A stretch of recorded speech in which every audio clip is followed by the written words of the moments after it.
empezar parafraseando al propio equipo de FEDER, que es la Federación Española de Enfermedades Raras, que va a ser el protagonista de esta mesa, con una frase que acostumbran a decir ellos en sus eventos y que nos parece que nos ubica a todos en lo que vamos a hablar en esta mesa, que es que unos padres pueden llegar a asumir que su hijo o hija padece una enfermedad, pero lo que no se les puede pedir que asuman es que existiendo tratamiento no puedan acceder a él. Y así queremos daros la bienvenida a esta mesa que lleva por título Acompañamiento Jurídico Integral, el carácter estratégico del pro bono en el ámbito de las enfermedades raras. Como habéis podido ver en el programa, vamos a abordar 3 proyectos impulsados desde la Fundación Pro Bono España, que lo que tratan es de ilustrar cómo las entidades del tercer sector pueden utilizar el pro bono, como hemos estado viendo hasta ahora, como herramienta estratégica dentro de forma transversal dentro de su organización. En la primera mesa de la jornada empezábamos narrando esa relación de confianza fraguada entre la Fundación Porque Viven y la Fundación Pro Bono España durante años, que culminaba en ese proyecto tan innovador y tan necesario como el Centro de Cuidados Paliativos y Pediátricos de España, que es un ejemplo precioso de cómo ese acompañamiento diario desde el principio para cualquier necesidad jurídica que intentamos brindar al tercer sector a través de la realidad colaborativa que significa la Fundación Pro Bono España, pues puede en ocasiones también llevar a soñar a lo grande, ¿no? En esta mesa nos vamos a centrar, como decíamos, en nuestra colaboración, en este caso con FEDER, la Federación Española de Enfermedades Raras, que también tiene en común que es una colaboración que llevamos muchos años trabajando, a través de la cual hemos estado en contacto a través de múltiples y muy variados proyectos, pero por la especial naturaleza de la propia FEDER, que es una plataforma de referencia en nuestro país en el ámbito de las enfermedades raras, que aglutina a más de 450 entidades que atienden y representan a 3 millones de personas que sufren enfermedades raras y a sus familias, y que precisamente su razón de ser es promover sus derechos y generar estrategias que contribuyan a mejorar su calidad de vida.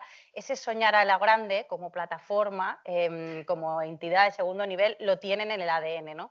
Y por eso ese sueño gigante nos lo han ido trasladando en todas las iniciativas que nos han propuesto a la Fundación Pro Bono España y que se van a ver reflejados en los 3 proyectos que vamos a hablar hoy. Para hablar de ellos contamos en esta mesa con David Sánchez, miembro de la Junta Directiva de FEDER, con Víctor Rodríguez de Vera, asociado principal del Departamento de Procesal, Concursal y Arbitraje de Ramón y Cajal Abogados, firma miembro y patrono de la Fundación Pro Bono España, con Pilar López de la Osa, directora de la Clínica Jurídica de CADE y profesora titular también de Derecho Administrativo en esa universidad, y con Andrea Rubio, asociada en el Departamento de Fiscal de Clifford Chance, que nos acoge en esta casa y que también es miembro y patrono de la Fundación Pro Bono España. FEDER, empezamos contigo. David tiene varias líneas de trabajo que dirigen, pues, en primer lugar, a las personas y familias que sufren enfermedades raras, al movimiento asociativo, también a la investigación, y tiene una línea de trabajo que se dedica a la sociedad en su conjunto, ¿no? En concreto, en la defensa de derechos. Y 2 de los proyectos que vamos a hablar hoy están centrados en esta cuarta línea de trabajo que tiene FEDER de impulsar los derechos y de trabajo por la sociedad. Entonces, nos gustaría, David, que nos contaras en primer lugar cómo actúa FEDER para ubicar en la agenda pública el tema de las enfermedades raras. Bueno, Silvia, muchísimas gracias. En primer lugar, quiero dar las gracias tanto a la Fundación Pro Bono España como a la Fundación Fernando Pombo, organizadores, también a Clifford Chance como anfitrión que nos acoge hoy aquí en nombre de la Federación Española de Enfermedades Raras, y también dar las gracias a los compañeros y asesores en esta tarea, ¿no? Efectivamente, lo decías tú, nosotros nos focalizamos. Somos representantes, por así decirlo, de más de 3 millones ya de personas en España que conviven con estas patologías. A mí no me gusta emplear el término pacientes, prefiero emplear el término persona que convive con una patología, y además porque no lo hace solo él, lo hace también su familia, su entorno, ¿no? En este sentido, y antes de continuar, y dando las gracias y estando agradecido por la oportunidad que nos brindáis, quería dar las gracias especialmente a Mónica y a Elena porque en este sentido yo venía un poco, te lo comentaba antes, venía como a contar nuestra experiencia, a motivar y a un poco inspirar a la gente que nos pueda estar escuchando ya aquí, también en sus casas a través de la retransmisión online, pero es que salgo yo ya, antes de empezar, motivado e inspirado por sus ejemplos, ¿no? Porque además son cuestiones que también nos tocan muy de cerca. Tú hablabas de que trabajamos con personas, trabajamos con el movimiento asociativo, trabajamos en el campo de la investigación, que para nosotros es importantísima, y luego trabajamos con la sociedad en general en la defensa de derechos. Hay muchísimas enfermedades raras, muchísimas. Hoy en día más de 6.500 con nombre y apellidos. Muchísimas y muy diferentes entre ellas, que afectan principalmente a niños, pero también a adultos, que son degenerativas, en su inmensa mayoría de origen genético, que causan una discapacidad enorme. Y de todas ellas, hoy en día solo tenemos tratamiento para un 6%. Aquí seguramente hay alguno que pueda ser más de números.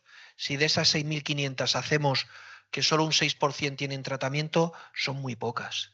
Pero además, si a ese 6% y a esas 6.500 decimos que solo un 20% de estas enfermedades raras tienen algún tipo de investigación en curso, pues como decías tú, Silvia, para esos poquitos tratamientos que existen, cuando unos papás primero les dan la noticia de que su hijo o hija tiene una enfermedad rara, que eso vaya por delante, le puede pasar a cualquiera. Nadie está exento de que por un capricho de la genética, que por cualquier circunstancia, pues eso que tienes planificado y que es algo hermoso, que es algo bonito, como es el ser padres, pues pueda cambiar y convertirse en también ser cuidador, en también tener por delante muchísimas inquietudes, muchísimas necesidades, un agobio importantísimo. Y también decir aquí que el impacto y la salud mental es algo que ineludiblemente va asociado con esto, ¿no? Entonces, cuando te dan ese diagnóstico y además, bueno, después del impacto inicial y de todo ello, te dicen que hay un tratamiento, es como dices, bueno, tengo una oportunidad, porque además, como son tan pocos los que hay disponibles, pero claro, cuando luego ves que hay muchísima dificultad para lograr el acceso a ese tratamiento, pues entonces se te viene todo abajo, porque obviamente a lo duro de convivir con una de estas enfermedades, a la incertidumbre, a la esperanza posterior de que pueda haber un tratamiento, pues la decepción de no poder acceder a él y sobre todo cuando en ocasiones, en muchas ocasiones, más de las realmente necesarias, produce una inequidad. Tenemos 17 sistemas sanitarios donde cada comunidad autónoma, aunque existe a través del Sistema Nacional de Salud, pues la aprobación y financiación pública de estos medicamentos huérfanos, de estos medicamentos o terapias para estas enfermedades, pero luego, claro, tenemos 17 sanidades donde se puede dar el caso de que en función de dónde nazcas tengas posibilidad de tener el acceso a ese tratamiento o no. Pero es que incluso además dentro de una misma comunidad autónoma se dan casos de familias que tienen acceso al tratamiento y otras que no, siendo la misma patología y en la misma comunidad autónoma. Por lo tanto, es complejo, todo esto hay que decirlo y necesitamos ayuda para lograr que la administración pública, la estatal, las autonómicas, se pongan todos de acuerdo, trabajen de forma coordinada y piensen que el derecho a la salud, ya se ha mencionado, es algo constitucional, es algo a lo que todos tenemos derecho en este país. Y ni el tipo de patología ni cuestiones o criterios meramente económicos pueden ser causa de no poder acceder a esos tratamientos. Y ahí precisamente en ese planteamiento llegasteis a nosotras, a Fundación Pro Bono España, en concreto en relación con los denominados medicamentos huérfanos. Víctor, desde Ramón y Cajal Abogados, pues lleváis ya tiempo colaborando con FEDER en varias iniciativas. La primera de ellas fue precisamente este estudio jurisprudencial en relación a la figura de los denominados medicamentos huérfanos o en relación a su acceso. Cuéntanos un poco más este primer proyecto. Sí, gracias Silvia y muchas gracias a la Fundación Pro Bono, a FEDER sobre todo y a los compañeros que han contribuido a este trabajo. A ver, como venía explicando David, FEDER ya a través de sus servicios jurídicos internos conocía una situación que tristemente viene siendo recurrente, esa situación de denegar por parte de las administraciones el acceso a un tratamiento médico de manera, pues como digo, recurrente, y aunque no se dice muchas veces, esa denegación venía estando motivada, por lo menos por detrás, por temas presupuestarios y económicos, ¿no? Entonces FEDER conocía esta situación. También intuía a través de sus servicios jurídicos que había personas y familias que sí que habían luchado en la vía judicial, el reconocimiento de su derecho al acceso al tratamiento, y quería analizar ya con más ánimo de exhaustividad pues, cómo estaba la situación actual y sobre todo con ánimo de prestar apoyo, ¿no?, a sus asociados y poder abrirle un poco el camino o darle guía en esta batalla. Entonces, en este trance, pues nos contactaron a través de vosotros, nos involucramos la Clínica Jurídica ICADE y el despacho Ramón y Cajal, montamos un equipo que lo que ha consistido también nuestro trabajo ha sido en buscar, recopilar, analizar y luego sintetizar pues, todas las sentencias y también la normativa que pueda ser de utilidad para ayudar a los pacientes, y perdón por usar el término paciente, y a sus familias al acceso al tratamiento, ¿no? Al final nosotros lo que hemos hecho es analizar muchas sentencias. Algunas tenían que ver con el caso, otras que no, y sintetizar sobre todo para poner de una manera más ágil aquellas que sí que son muy relevantes y sobre todo favorables, que ayuden a la gente a solicitar la tutela judicial y que le reconozcan ese tratamiento cuando previamente se lo había denegado la Administración, ya de manera expresa o tácita, porque suele pasar muchas veces que la Administración simplemente lo que hace es no contestar, una omisión y con ello pues lleva implícito además en una situación de urgencia pues no acceder al tratamiento, ¿no? Entonces, bueno, hemos hecho ese estudio jurisprudencial y normativo para sintetizar y recopilar todo. Y bueno, pues por terminar avanzando un poco y concluyendo, el informe está ahí. Los resultados han sido muy positivos porque lo que hemos encontrado es una corriente jurisprudencial ya muy consolidada, apoyada sobre todo por la reciente doctrina del Tribunal Supremo, la cual viene a reconocer el acceso a tratamiento y medicamentos huérfanos o incluso otros tratamientos en investigación a pacientes que padecen enfermedades raras, incluso en aquellos casos en los que ni siquiera todavía está el tratamiento incluido dentro de la cartera del Servicio Nacional de Salud, ¿vale? Lo que viene a decir la jurisprudencia a muy grandes rasgos es, oye, los derechos fundamentales son muy importantes, la integridad física y moral, el de no discriminación. La jurisprudencia sobre todo se centra en el tema de que si un paciente ha recibido un tratamiento en cualquier parte de España en unas características similares, cualquier otra persona tiene el derecho a recibirlo y no se puede oponer cuestiones presupuestarias o económicas para denegárselo y tampoco cuestiones competenciales porque un paciente lo haya recibido en Extremadura y el otro lo quiera recibir en Barcelona. Hay que conciliar todo eso muy bien y no puede haber lugar a la discriminación entre pacientes. Esto es lo más importante. Y luego, por terminar, lo que también dice la jurisprudencia, que es muy importante, es que, por supuesto, no se puede negar el acceso a tratamiento médico a un paciente por meras cuestiones presupuestarias o económicas. Esto ya es otro debate que se tendrá que llevarse a cabo en otro ámbito, pero al paciente no se le puede decir que no tiene acceso al tratamiento por temas médicos, económicos y presupuestarios, perdón. Y entonces ya con todo esto lo que hemos hecho es, como decía, compilar y sintetizar en un informe muy ejecutivo para que lo pueda leer y estudiar cualquiera, cuáles son los argumentos principales para que las familias y los pacientes puedan acudir a la vía judicial si por desgracia es lo que tiene que hacer para acceder al tratamiento. También sintetizar todas aquellas sentencias que nos dan esas claves, ¿no?, y las que son verdaderamente importantes para apoyar esa reclamación. Luego veremos con David de qué estamos hablando cuando una familia se tiene que ver abocada a un proceso administrativo y también judicial en muchos casos, cuando, como decía Víctor, el tiempo literalmente es vida, ¿no? Pilar, desde la Clínica Jurídica de CADE también nos embarcasteis en esta iniciativa desde el principio, habéis continuado, luego lo veremos, pero desde tu perspectiva de directora de la clínica, ¿por qué te parecía una iniciativa interesante para tus estudiantes? ¿Qué aprendizajes crees que se han llevado? Y también a la inversa, ¿no? ¿Qué crees que han podido aportar ellos a este proyecto? Bueno, muchísimas gracias, Silvia. Gracias una vez más a la Fundación Pro Bono España, a la Fundación Fernando Pombo también por la organización.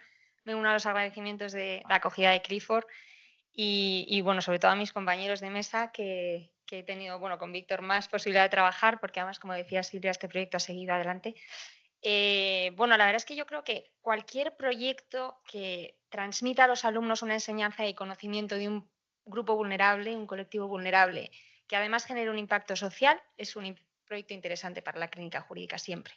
Es decir, todo lo que suponga transmitir, fomentar o motivar al alumno para que participe de algo que desconoce, porque este tema de los medicamentos huérfanos era un equipo de 8 alumnos, 2 de ellos de hecho están aquí haciendo prácticas que han bajado a verme ahora en el café.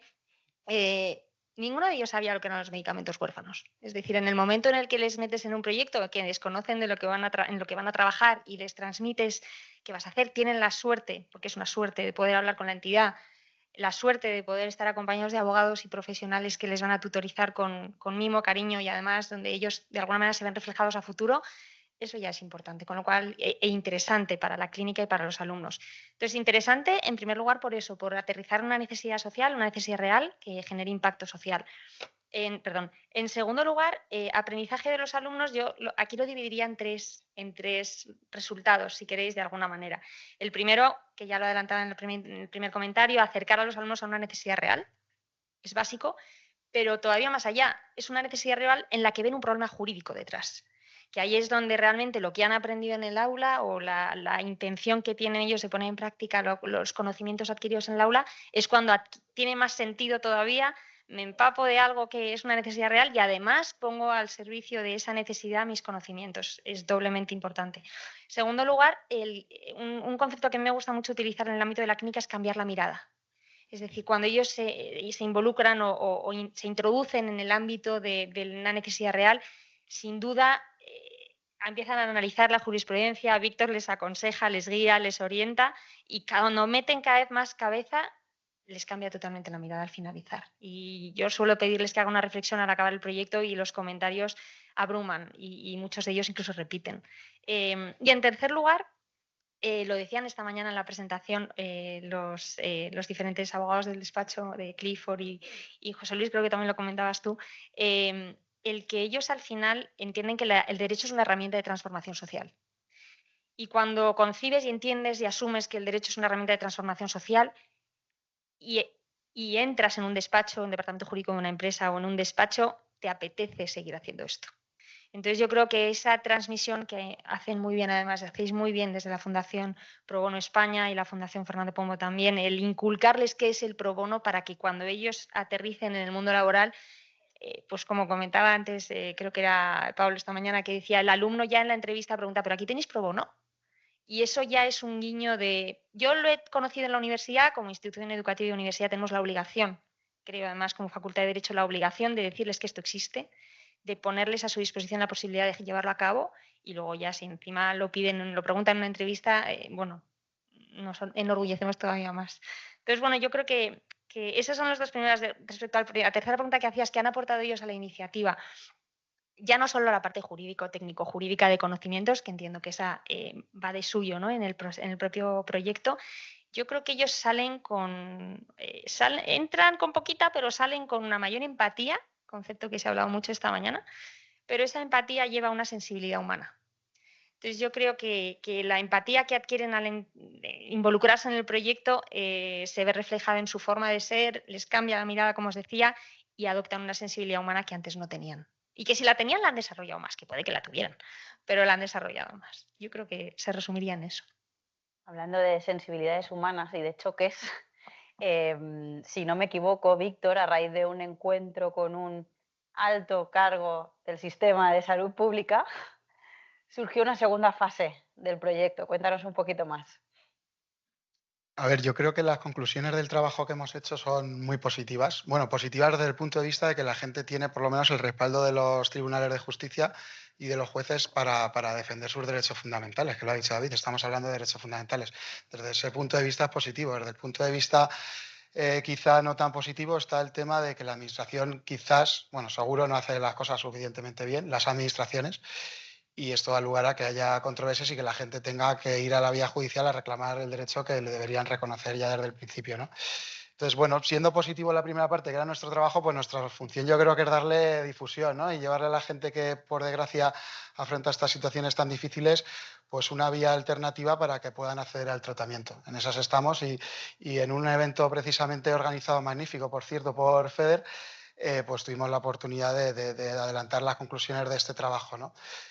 Pues claro, ahí también hay otros actores, hay altos representantes de la administración, que a lo mejor pues quizá les incomoda, vamos a decirlo así, la idea de que la gente y los pacientes puedan o vayan a acudir todos a la vía judicial a reclamar el tratamiento que previamente la administración le está negando, ¿no? Y eso en cierto modo les incomoda. Hay que ser también, hay que darle razón en el punto de vista de que ciertamente, pues oye, los recursos económicos y presupuestarios son limitados, que creo que es otro debate distinto. Y que, bueno, pues desde su cargo, pues a lo mejor eso les puede llegar a incomodar. Bueno, pues en estos, lo que nos planteaban desde la administración era, oye, está muy bien lo que habéis hecho, hay sentencias y nos ha quedado claro que le dan un poco un capón a la administración en este ámbito, pero no habéis hecho el ejercicio contrario. ¿Por qué no vais y buscáis las sentencias en las que digan que la administración tenía razón y la denegación al acceso del tratamiento era lícita, era legal y tenía base y el paciente no tenía ese derecho a recibirlo? Y bueno, pues oye, nosotros a través de FEDER, por supuesto, hay que tener una visión global, ¿no? No se puede no nos podemos centrar solo en lo que le beneficia y hay que ser riguroso. Cogimos el guante, lo hemos analizado, lo hemos hecho con Pilar también, con la clínica de ICADE, y bueno, también puedo anticipar que no hemos encontrado ninguna sola sentencia que sea verdaderamente relevante y que no haya sido expresamente revocada después, que precisamente venga a decir eso, que la administración había denegado el tratamiento de una manera legal, lícita y con base suficiente y que estaba bien tomada la decisión de denegación de acceso al tratamiento. Que no la haya y a lo mejor que no hayamos encontrado, a lo mejor puede haber alguna, pero no solo refuerza nuestro trabajo inicial, sino que yo creo que, pues oye, todavía más nos da ánimos a seguir defendiendo a la gente que desgraciadamente tenga que hacerlo, la posibilidad de la vía judicial para el acceso al tratamiento. Quizá también, y con esto termino este caso, puede ser que pacientes que hayan visto denegado su acceso no lo hayan llevado a la vía judicial y a lo mejor en algún caso puede ser que lo haya, ¿no? Como todo, que la administración lo haya denegado con derecho, pero me atrevería a decir que si ese caso existe sería la rara avis y que lo habitual, por desgracia, es que las administraciones no se ajustan a la legalidad y sobre todo no respetan los derechos fundamentales en este tipo de situaciones, y hay que decirlo claramente. Y se recogió el guante con gusto porque se había puesto el dedo en la llaga y eso también te daba a entender que se iba por el buen camino, ¿no? De por dónde se tenía que ir. Pilar, también en esta segunda fase, como la avanzaba Víctor, os involucrasteis de la clínica y también era una segunda fase del proyecto muy interesante porque había una cuestión jurídica de fondo que era la legitimidad de las personas que representan colectivos minoritarios frente a un interés general apabullante y que a veces parece indiscutible, ¿no? Y en casos de políticas públicas, ¿no? Y aquí ya, Pilar, te pregunto cómo con el gorro de profesora de Derecho Administrativo, imaginamos que esta tensión de derechos de colectivos minoritarios frente al todopoderoso interés general debe ser una tensión existente en políticas públicas y muy presente siempre en este tipo de situaciones. Sí, bueno, es verdad que en la respuesta de Víctor has comentado muchas de las cosas que desde el punto de vista del derecho administrativo, aunque él sea procesista, pero que al final es lo que se recoge en las sentencias. El interés general, el interés general como principio no solo es no solo es un tema presupuestario. Es decir, cuando hablamos del interés general no podemos centrarnos solo en los presupuestos o el dinero que puede tener la administración pública para invertir. Cuando la administración pública o los poderes públicos quieren tomar una medida, esa medida, atendiendo al principio de proporcionalidad, tiene que ser idónea, tiene que ser para la finalidad para la que se busca hacer esa política, pero lo que no se puede, y retomo un poco la frase con la que has iniciado, Silvia, y que luego David ha desarrollado muy bien, Lo que no se puede, sabiendo que existe una solución, no está motivado de manera razonada el que esa idoneidad no exista.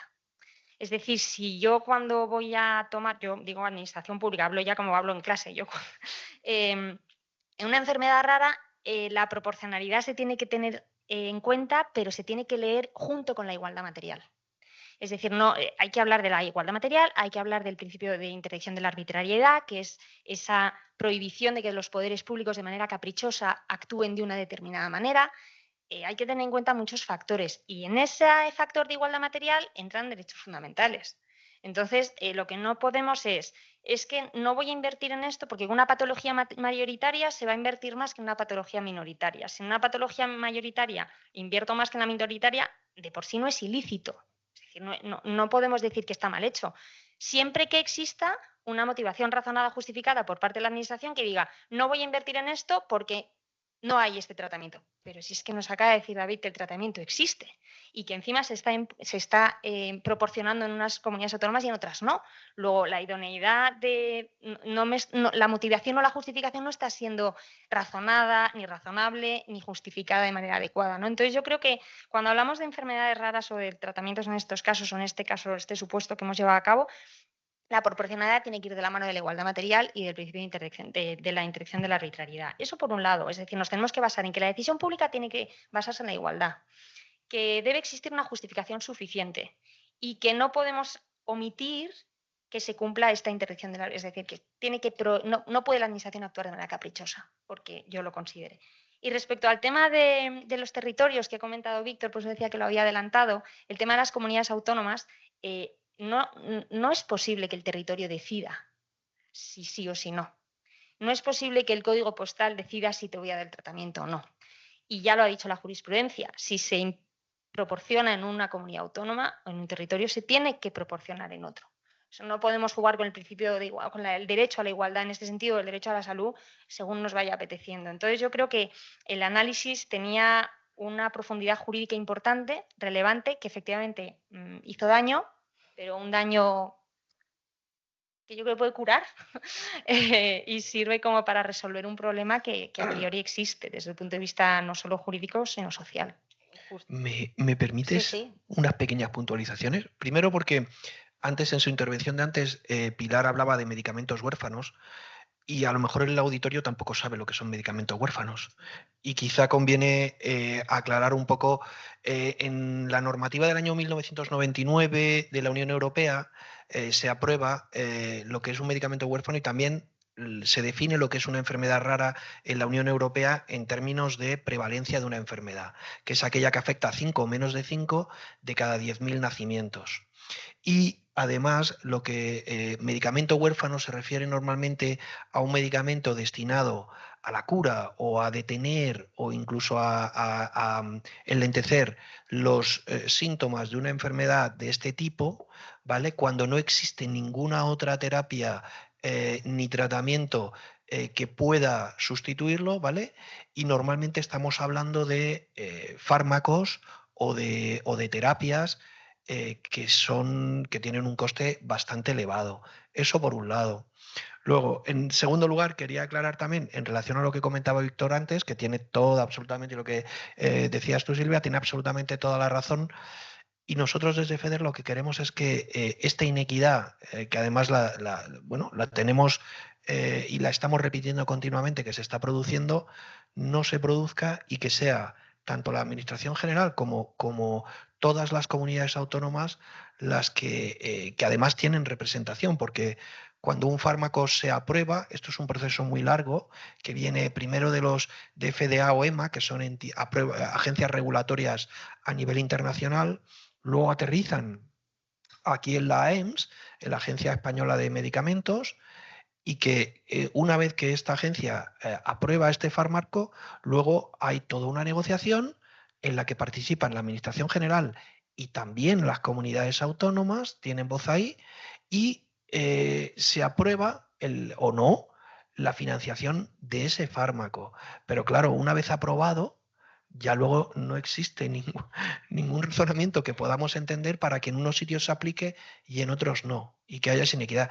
Máxime cuando además recientemente, incluso fármacos que no estaban aprobados, como hemos escuchado el caso de piel de mariposa, ¿de acuerdo? Recientemente en una comunidad autónoma se aprobaba que lo iban a aplicar. Entonces nosotros lo que decimos es, ostras, si aún sin estar aprobado y financiado se aplica en una comunidad autónoma, ¿por qué no podemos aplicarlo en otra? O sea, ¿qué criterio existe para no poder hacerlo? ¿De acuerdo? Entonces, eso era un poco lo que quería puntualizar. No, genial, porque además te iba a dar la palabra porque habíamos visto el espectro jurídico, técnico, legal del problema, pero nos gustaría, David, que nos ayudaras a entender cuando hablamos de esos procesos judiciales, administrativos, en los que se ven inmersas las familias, ¿qué es eso realmente? ¿De qué estamos hablando y cómo esperáis que esto ayude a mejorar esa situación?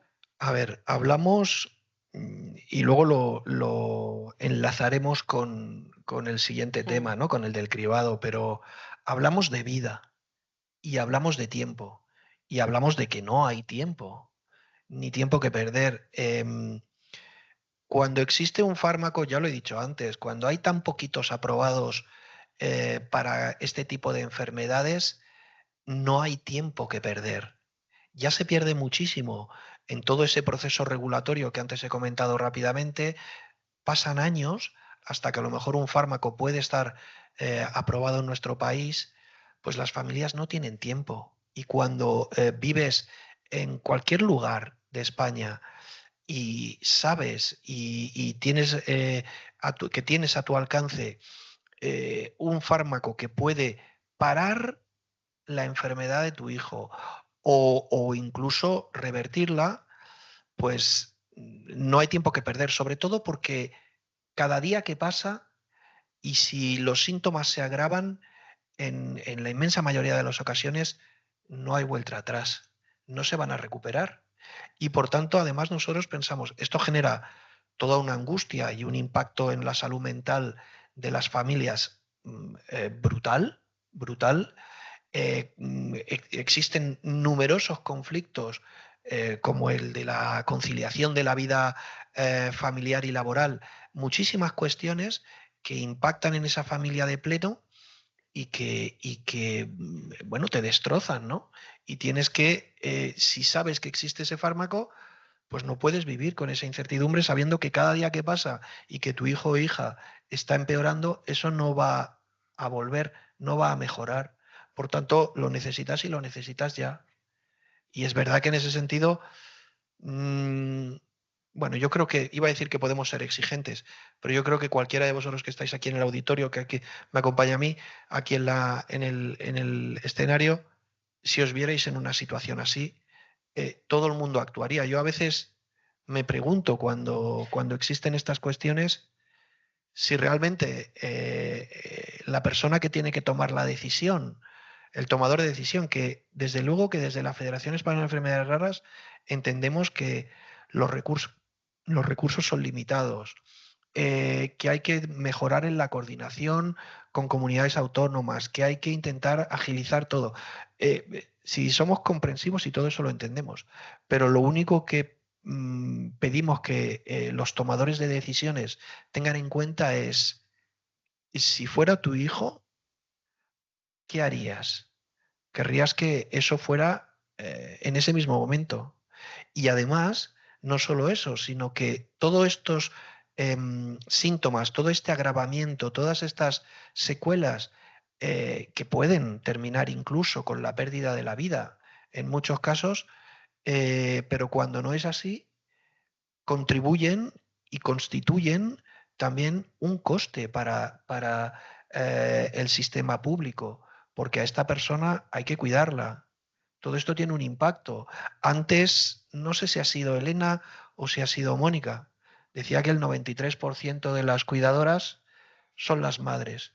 En el caso de las enfermedades raras, en el estudio que hicimos nosotros, en el estudio en serio, hablábamos de un 67%, pero bueno, número arriba, número abajo, y la mayoría son mujeres, con lo cual es un tema dramático al final. Gracias. Ahora enseguida hablamos de la ley de cribado neonatal, hablando también de equidad territorial y todo lo que significa para vosotros desde la Federación. pero nos gustaría también, Víctor, que muy rápidamente, también por no perder el foco jurídico o intentando equilibrarlo, lo jurídico y lo social, porque bueno, desde Ramón y Cajal también estáis apoyando en esta tramitación parlamentaria de la ley de cribado neonatal, y por qué es importante que las entidades cuenten con apoyo jurídico pro bono, o cuáles son los retos jurídicos principales que se pueden encontrar en un proceso de producción normativa como este. Gracias, Silvia. A ver, yo creo que esta cuestión seguro que la abordaba mejor Elena, compañera de David, de jurídico de FEDER, que lo ha sufrido y lo ha trabajado más, o mi compañero Fernando Manzanedo, que está involucrado en el proyecto y como abogado del Estado está más habituado con este tipo de cuestiones, ¿no? Pero bueno, yo cortito, vamos a ver, tenemos un sistema de producción normativa, como dices, que yo creo que ya es muy complejo de por sí. Creo que en los últimos años la técnica legislativa es muy deficiente. De hecho, ahí está, que también luego los tribunales tienen que venir a corregir al legislador. Y en todo ese proceso, pues ya de por sí complejo y que no se hace del todo bien últimamente, pues es cierto que contar con asesoramiento técnico es casi poco más que una obligación, ¿no? Aquí en este tema, particularmente la ley de cribado neonatal, que ahora explicará mejor David, al tocar temas de sanidad y alterar o posiblemente alterar, afectar a leyes orgánicas, pues tiene un doble reto, ¿no? Primero, que los rangos normativos sean los correctos y segundo, también los ámbitos competenciales, porque como sabemos todos, pues el tema de la sanidad tiene las competencias ampliamente cedidas a las comunidades. Entonces, claro, los ámbitos competenciales, al desarrollar esta ley hay que mirarlo todo muy bien, hay que encajarlo todo muy bien y ya no hablo de cuestiones políticas, que eso podrían hablar y podríamos tirarnos aquí mucho tiempo, sobre todo con determinados grupos parlamentarios que defienden mucho a ultranza sus competencias, ¿no? Entonces, este proceso, contar con asesoramiento técnico, jurídico especializado, yo creo que es importante.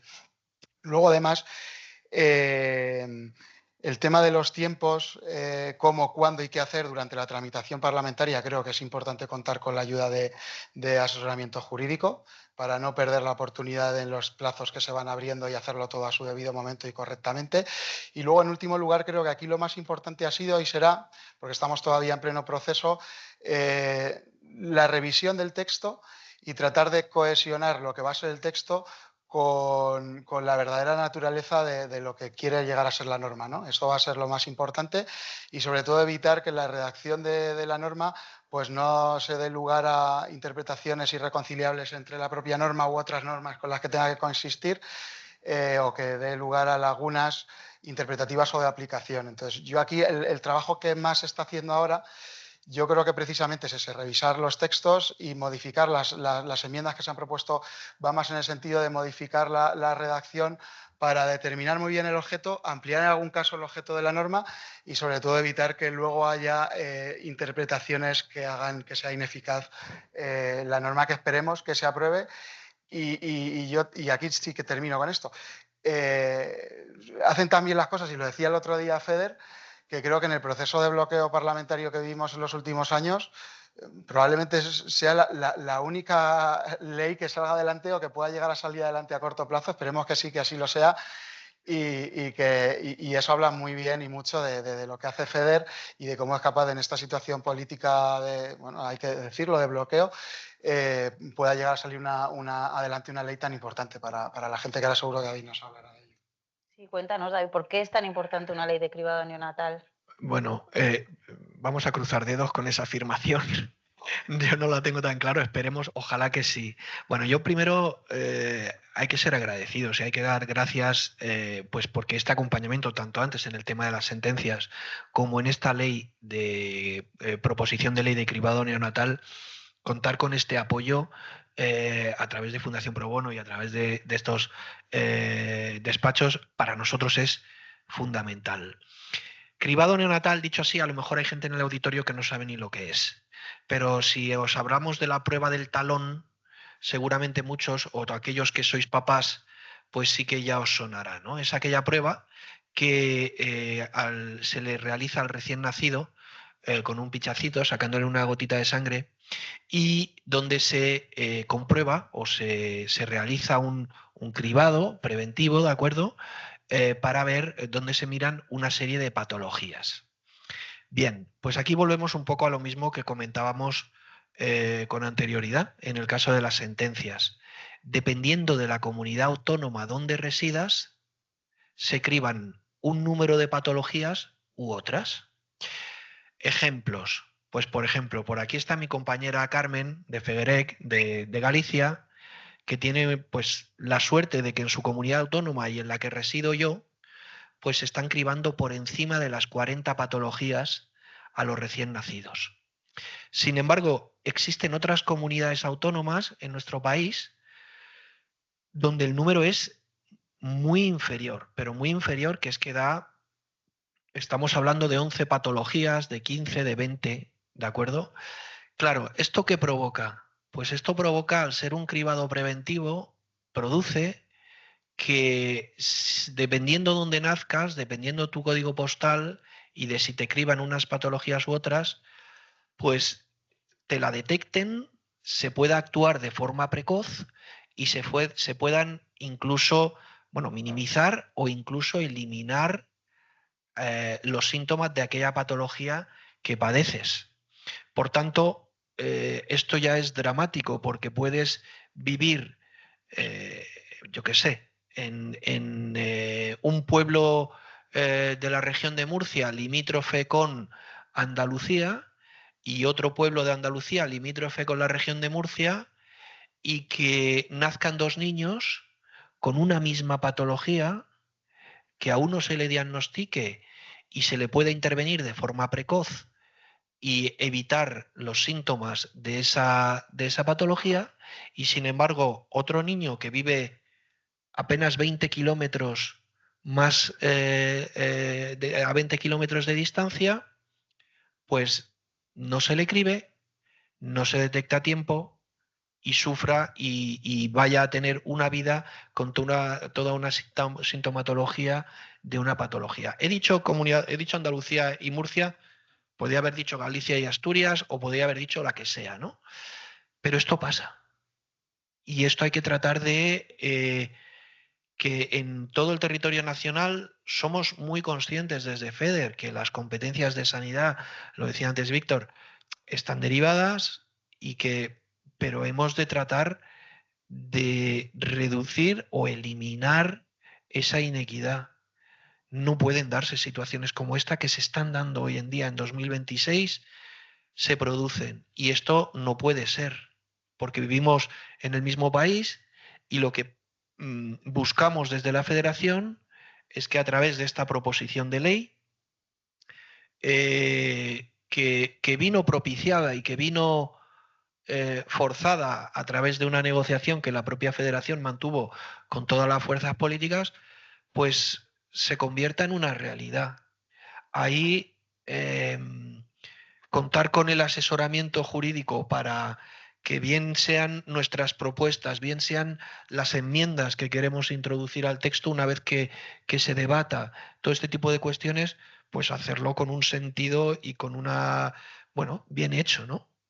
Obviamente. Y ahí es donde pues esta colaboración y esta ayuda que nos proporcionáis, pues tiene todo el sentido para tratar de evitar pues esta inequidad que se está produciendo hoy en día.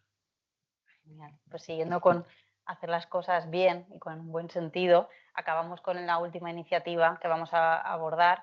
Es distinta a estas dos porque se enmarca en otro eje de actividad de FEDER, que es todo eso que realizan para su movimiento asociativo, para empoderar a las entidades conscientes de la importante transformación social que se impulsa desde el movimiento asociativo, y en este caso nos incluimos dentro del eje de capacitación que también desde FEDER promueven para todas las entidades que la conforman, ¿no? Y para eso contamos con Andrea Rubio de Clifford Chance, que impartisteis una sesión formativa a todas las entidades que conformaban FEDER, que además despertó muchísimo interés y fue multitudinaria, así que cuéntanos un poquito, Andrea, en qué consistió esa formación. Muchas gracias, Silvia.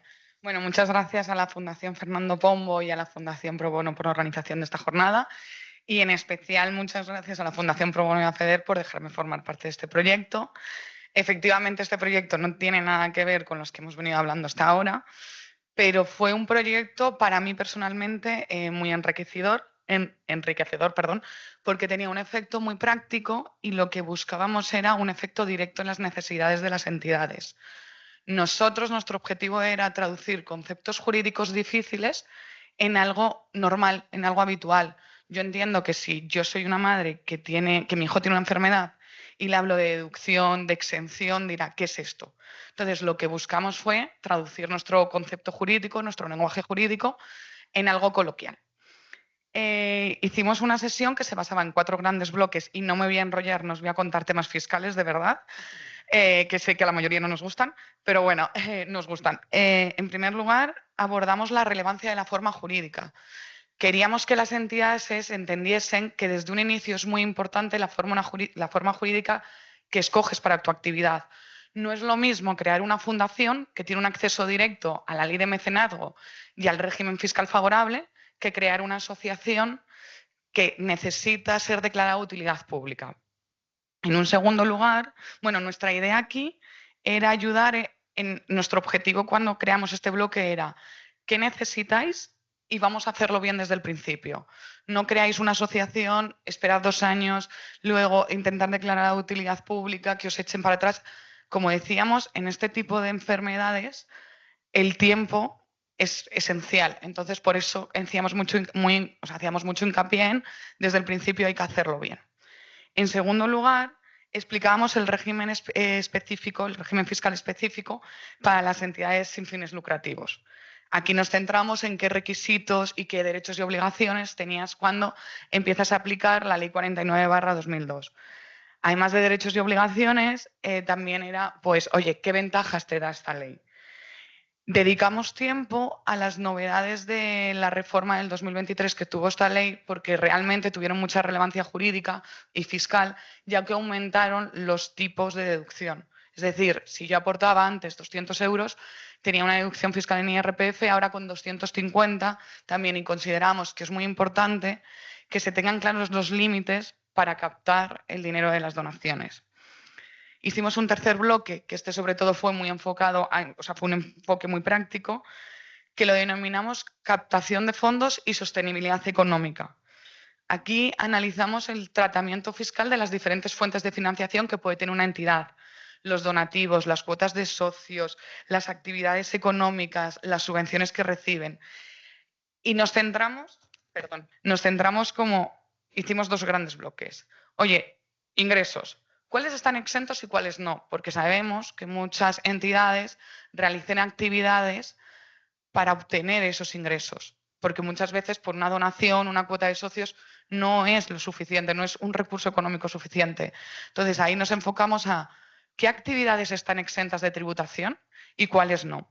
Y luego nos centramos en estructurar muy bien las fuentes de financiación que tienen estas entidades, intentando dejar claro qué tributa y qué no, para que desde el inicio una entidad tenga como su contabilidad, entre comillas, muy bien estructurada. Aquí sabemos que tiene especialmente relevancia en todo el tema sanitario, psicológico, el mundo del IVA. Entonces, hicimos un apartado muy importante, desde mi punto de vista, en las actividades sujetas a IVA. La mayoría de las asociaciones o fundaciones, la mayoría de entidades sin ánimo de lucro, realizan actividades exentas de IVA. Sin embargo, las prestaciones de servicios que reciben o las entregas de bienes, lo que compran, lleva IVA. Entonces, empezamos a analizar qué deberían hacer las entidades para entrar en un régimen fiscal favorable a efectos de IVA, que se llama la prorrata. Entonces, lo explicamos con, creo que palabras muy coloquiales para que ellos lo entendiesen y lo tuviesen en la cabeza, y así, quieras que no, minimizar el coste fiscal de las entidades. Y por último, y ya no me enrollo más, abordamos la articulación contractual de la actividad. Diréis, ¿qué significa eso? A ver, el artículo 25 de la Ley 49/2002 recoge los convenios de colaboración. Entonces, nosotros hicimos como un cuadro comparativo entre donación, convenio de colaboración y prestación de servicios. Nos llegaban dudas a lo largo de la charla que estaban muy enfocadas al patrocinio. Nos dimos cuenta durante la charla, y creo que luego en las preguntas lo vimos reflejado, que muchas veces creemos que un patrocinio era un convenio de colaboración y se estaba haciendo mal, legalmente y fiscalmente hablando. Entonces, sí que es verdad que creo que ese apartado dio mucha fuerza para dejar claro la diferencia entre estas 3 figuras jurídicas y darles fuerza a decir, joder, es que un contrato de patrocinio es una prestación de servicios que lleva IVA. Sin embargo, puedes hacer un convenio de colaboración que no lleva IVA. Entonces, como enfocamos las tres grandes figuras. En conclusión, creo que con esta formación buscábamos dar a las entidades no solo un conocimiento técnico, sino también una herramienta práctica para que en su actividad, que bastante dura, entre comillas, es porque lo llevas en tu casa, lo tienes en tu casa la enfermedad, intenten actuar con mayor seguridad jurídica y eficiencia fiscal. Son entidades que hacen muchísimo trabajo con poquísimos recursos económicos. Entonces, intentábamos desde un punto de vista fiscal buscar esa eficiencia para que en ciertos temas tuviesen un ahorro fiscal y ayudarles en eso. Muchísimas gracias, Andrea. Como nos hemos quedado sin tiempo, sí que queríamos que las entidades que habéis venido hoy aquí os hicierais una idea con esta mesa y con las anteriores y con la que vendrá ahora, de todo el abanico que el Pro Bono pone a vuestro servicio, cómo lo podéis integrar, como decíamos, en vuestra estrategia como organizaciones, y que también los abogados presentes y futuros, que también sois muchos los que estáis aquí, veáis que haciendo lo que sabéis hacer tenéis mucho que aportar y también el Pro Bono os ayuda a conectaros con esa parte más humana de esta profesión tan bonita que es la abogacía, ¿no? Así que me gustaría, Andrea, que acabaras tú con unas palabras motivacionales para la parte de los abogados que nos escuchan hoy y ya acabamos la mesa contigo. Vale, genial. Pues creo que esta palabra ha sido repetida varias veces en esta mesa y en la mesa anterior, gratificante.